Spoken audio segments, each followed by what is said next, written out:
अगर सीजीआई तक को धमकी दी जा रही है तो मैं समझता हूँ इसमें ज़्यादा कुछ कहने वाली बात नहीं है। सरकार को तुरंत कार्रवाई करनी चाहिए, ऐसे लोगों के खिलाफ एफआईआर करके अरेस्ट करके जेल में डालना चाहिए। अगर सीजीआई को धमकी दे सकते हैं तो आम आदमी की क्या बात है, किसी की भी क्या जिंदगी का कोई महत्व है? तो फिर सरकार किस लिए है? चाहे राज्य सरकार हो, केंद्र सरकार हो, किस लिए काम कर रही है? थावाचक और ये वो जो है, ये कुछ है, गंदगी फैलाने के अलावा इस देश में कुछ कर रहे हैं क्या? बस तो ये वो अपना काम कर रहे हैं, वो एक विचारधारा विशेष के तहत वो लोग काम कर रहे हैं और कुछ नहीं है। कार्रवाई नहीं हो रही है, कौन करेगा कार्रवाई? जो सरकार कार्रवाई कर सकती है वही सरकार उनको पाल रही है, वही सरकार उनको पैदा कर रही है, वही सरकार उनको बचा रही है। तो जो सरकार इस तरह के लोगों को पैदा कर रही है, पाल रही है, बचा रही है, वो उनके खिलाफ कार्रवाई करेगी क्या? ये आप लोगों की या लोगों की जनता की जो है बड़ी गलतफहमी है। कोई कार्रवाई सरकार नहीं करेगी, सबकी आंखों के सामने सबको मालूम है गलत हो रहा है। क्या कह रहे हैं इन्हें कुर्सी पे किसने बैठा दिया सीजीआई को? अबे वो काबिल थे इसलिए बैठ गए, इसलिए बैठ गए। बैठाने वाला कौन है? काबिलियत है उसलिए बैठे हैं वो वहाँ पे सीट पे, इसलिए चीफ जस्टिस ऑफ इंडिया बने वो अपनी काबिलियत के दम पे। कि एक ऐसे व्यक्ति को जो देश में संवैधानिक जो उसके अधिकार हैं उनके लिए लड़ रहा है, लद्दाख की भलाई के लिए लड़ रहा है, वहाँ के लोगों के हित के लिए लड़ रहा है और शांतिपूर्वक तरीके से, संवैधानिक तरीके से वो व्यक्ति संघर्ष कर रहा है, आप उसे उठाकर जेल में डाल दे रहे हैं, उसके खिलाफ कानूनी कार्रवाई कर रहे हैं। मैं मानता हूँ सरकार की बहुत बड़ी न केवल नाकामी बल्कि कायरता। और वो चाहे जो लगा दे यार, उसमें क्या है, से लगाओ कुछ लगाओ, वो तो किसी पे लगा सके, मेरे पे भी लगा सके। किसी हिंसा उसने नहीं करवाई, किसी ने हिंसा नहीं करवाई। उन्होंने तो बल्कि लोगों से कहा कि इस तरह का कोई भी काम करने की जरूरत नहीं है, हिंसा करवानी होती तो बहुत पहले करवा देते। वो तो हमेशा से जो है शांतिपूर्वक तरीके से सोनल वांगचुक काम कर रहे हैं, हमेशा से। बीजेपी का दफ्तर भी तो सोनल वांगचुक ने फूका था क्या? किसने फूका? कौन है उसके लिए जिम्मेदार? इसके लिए एफआईआर करो, उसकी इन्वेस्टिगेशन करो। उन्हीं का मंच है, बताओ मंच से क्या है, मंच से क्या होता है? मैं अगर व्यक्ति कोई संघर्ष कर रहा है, उसका मंच लगा है, तो आप ये कहोगे पूरे देश में जो घटनाएं हो रही है उसी के आधार पर हो रही हैं? ऐसा नहीं होता। तो निश्चित रूप से उसे गलत फंसाया गया है। और क्योंकि उसके आंदोलन की वजह से पूरे देश में अब ये सरकार के खिलाफ माहौल बनना है कि आप लोगों के संवैधानिक अधिकारों को हनन कर रहे हैं, इसलिए सोनल वांगचुक को गिरफ्तार किया गया है। हाँ बिल्कुल, ये नेपाल नहीं है, ये भारत है। और तुम्हारी गुंडागर्दी जब तक चल रही है ना, लोग जब तक बर्दाश्त कर रहे हैं, बस तभी तक है। जिस दिन लोगों ने ठान लिया और सड़क पे निकल आए तो तुम्हारी गुंडागर्दी भी उखाड़ के फेंक देंगे लोग। भारत है ये, ध्यान रखना चाहिए। और भड़का रहा है युवाओं को, विपक्ष काय को भड़का रहा? तुम्हारे कुकर्म है जिसको जो विपक्ष को जो है ये सब सोचने पर, कहने पर और युवाओं को, लोगों को सोचने पर मजबूर कर रहे हैं। और अभी तो सिर्फ सोच ही रहे हैं, उन्होंने कोई कदम ऐसा उठाया नहीं है। न युवाओं ने उठाया, न विपक्ष ने उठाया, न देश की जनता ने उठाया। मोदी सरकार के कुकर्म हैं, उनके गलत फैसले, गलत कार्य हैं, चाहे वो किसानों के लिए हो, चाहे मजदूरों के लिए हो, चाहे किसी के लिए हो। ये सारी चीज सरकार द्वारा पैदा की गई। राहुल गांधी जी ने तो कहा ना कि संविधान बचाना आना पड़ेगा, एक अलग बात है। तरीके से तो उकसाने वाली बात नहीं, उकसाना नहीं है। अगर किसी को ये कहना है कि अपने हक के लिए लड़ो तो उकसाना कहाँ है? अपने हक के लिए कोई लड़े और उसको ये बात कही जाए तो इसका मतलब ये है लोगों को जगाना है। अगर आप अपने हक के लिए नहीं जानो, किस समय कहाँ हिंसा हो रही है? एक भी स्टेटमेंट उस दिन का दिखा दो या उस समय का दिखा दो जिस समय हिंसा हो रही है। ये उसके बाद की सारी बातें हैं। और उससे पहले भी देश में आंदोलन लगातार चल रहा है। और लोगों को अपने अधिकारों के लिए जगाना, जागरूक करना, ये उकसाना नहीं है, बल्कि उनको उनके संवैधानिक कर्तव्यों की याद दिलाना है। इंसान अपनी लड़ाई खुद क्यों नहीं लड़ेगा?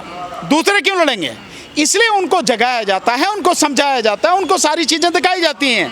लोगों को मालूम नहीं है तो उनको बताया जाता कि देखिए सरकार कैसे गड़बड़ी कर रही है। और राहुल गांधी ने जिस तरह से पूरे सबूतों के साथ इस मोदी सरकार को, इस इलेक्शन कमीशन को पूरी तरह से नंगा कर दिया, दिखा दिया कि कितनी गंद भरी पड़ी है और किस तरह से इलेक्शन को लूट के बेईमानी से जो सरकार बना के बैठे हैं। अच्छी बात है, बाकी में क्यों नहीं कर रहे? और भी जगह करना चाहिए, उत्तर प्रदेश में भी करना चाहिए, तमिलनाडु में भी करना चाहिए, कर्नाटक में भी करना चाहिए, आंध्र में भी करना चाहिए, तेलंगाना में भी करना चाहिए, केरल में भी करना चाहिए, सभी जगह करना चाहिए। पूरे देश में लोगों को संघर्ष करना पड़ेगा। सत्ता से हटाया नहीं जा सकता जब तक सब लोग नहीं मिलकर लड़ेंगे। पूरे देश में मिलकर लोग लड़ेंगे। आंदोलन हिंसा में परिवर्तित हो जाता है ना सर। देखिए भैया, ये तो आंदोलन हिंसा में सरकार परिवर्तित करती है। हमेशा शांतिपूर्वक आंदोलन को जब सरकार घबरा जाती है, सरकार अपने गुंडे उसमें भेजती है और उनके माध्यम से हिंसा कराती है और आरोप आंदोलनकारियों पर लगाती है। ये सरकार का फंडा है, ये तरीका है। आंदोलनकारी कभी हिंसा नहीं करते हैं। और लद्दाख के पीछे तो कांग्रेस को बता रही है सरकार, देखिए। बताने में क्या, मैं भी बता दूंगा। उसके पीछे जो लद्दाख की हिंसा के पीछे मोदी ने अपने आप ही जो बीजेपी के कार्यालय में वो लगाया, तो क्या ये सही होगा? ये फिर इसमें कहने में क्या? भाई कहने में आप कुछ भी कह दो, मैं जिसको मन चाहूँ कुछ भी कह दूँ, मुंह के आगे सारा मैदान है, खाली पड़ा है, जो मन में आप बकते चले जाओ, इससे क्या फर्क पड़ता है? तो क्या आप सच क्या है उसे देखो ना। तो क्या आंदोलन हो पाएंगे जिस प्रकार गिरफ्तारियां हो रही है? बिल्कुल आंदोलन यार इंसान का जन्मसिद्ध अधिकार है। आंदोलन हो गए, आगे आंदोलन होंगे। धीरे धीरे धीरे धीरे जब लोग समझेंगे कि तुम्हारी इस दुर्गति के लिए जिम्मेदार कौन है, इसका कारण कौन है, और जब इसको समझ जाएंगे कि इस कारण का निवारण कैसे होगा, तो लोग खड़े होंगे, आंदोलन करेंगे। आंदोलन तो होने ही होने, संघर्ष तो होने ही होना। कह रही है जीएसटी कम कर दिया, उत्सव मनाइए देश भर में। अरे मोदी की बात करें यार, तो आंदोलन की बात कर रहे हैं, देखिए भाई मेरे, तुम जीएसटी को पहले समझो। 8 साल तबीयत से लूटा और अब आप उसके आने के बाद में उसको अब कम कर रहे हो। और क्या इसमें गारंटी है कि जो जीएसटी कम किया है वो जो व्यापारी है वो जनता तक उसे पास करेगा? क्या वाकई में जनता को उसका लाभ मिलेगा? अब मैं तुम सारे पत्रकारों से सबसे यह सवाल पूछता हूँ, जीएसटी लागू हुई 22 तारीख को और मोदी 15 दिन पहले से इसका प्रचार कर रहा है, जो कि कम हो गए दाम, कम हो गए दाम, कम। 15 दिन पहले देखा तुमने कितना वीडियो सोशल मीडिया सब ऐलान, अरे उसने कह दिया कम हो गए दाम, लागू होने से पहले कम कर दिए। दूसरी बात, मैं अब आप सबसे पूछता हूँ, क्या जो 22 तारीख से पहले किसी भी सामान के दाम थे कम हुए? क्या बताओ सारे के सारे? कुछ भी नहीं हुआ। अबे तो जब कम नहीं हुआ तो कहाँ जीएसटी का लाभ मिल रहा है यार?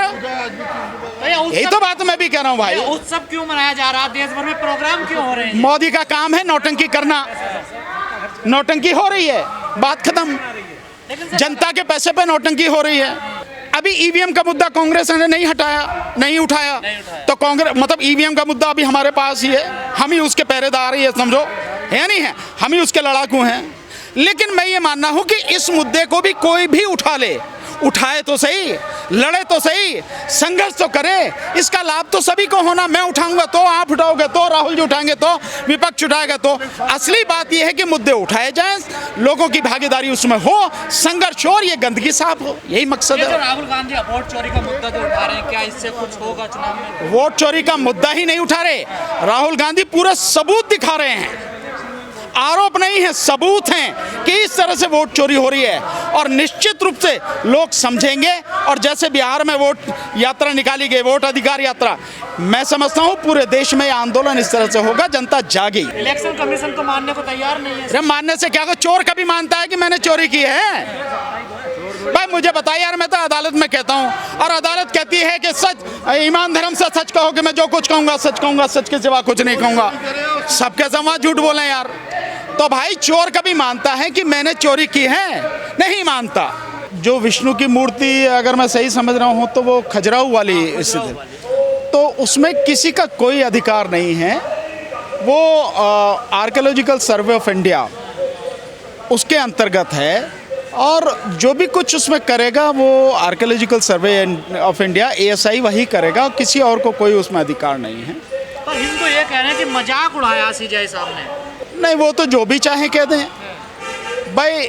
उनका तो ये हाल है जो कह रहे हैं कि ना कुछ हो तो भी जो है झूठी FIR करके और जो अरेस्ट करवा के जेल भिजवा देते हैं, और बहुत कुछ हो तो उसमें भी कुछ नहीं होने देते। तो उनका तो यह हाल है, तो उनके कहने से क्या फ़र्क पड़ता है कि वो क्या कह रहे हैं। एक अनुराधाचार्य हैं कथावाचक, पीछे भी उन्होंने भी एक विवादित बयान दिया महिलाओं को लेकर, धमकी दे रहे हैं। भाई अच्छी बात है, तो मैं समझता हूँ कि इस पर कार्रवाई करने के लिए पुलिस है और फिर अदालत है, तो ये उनका काम है। अगर कोई किसी को धमकी दे रहा है तो उस विषय में मैं समझता हूँ जिसको धमकी दी जा रही है उन्हें पुलिस में इसके विषय में रिपोर्ट करानी चाहिए और बाकी पुलिस अपनी कार्रवाई करे और सारी चीज़ें हैं। सीजेआई दलित है, अम्बेडकरवादी, इसलिए उन्हें टारगेट किया जा रहा है। नहीं देखिए, जहाँ तक इसमें तो कोई शक ही नहीं है कि कोई भी व्यक्ति दलित होगा, OBC होगा, माइनॉरिटी का होगा, वो कुछ भी नहीं करेगा तो ये लोग तब भी उसके खिलाफ जो मतलब कुछ ना कुछ उठपटांग करेंगे।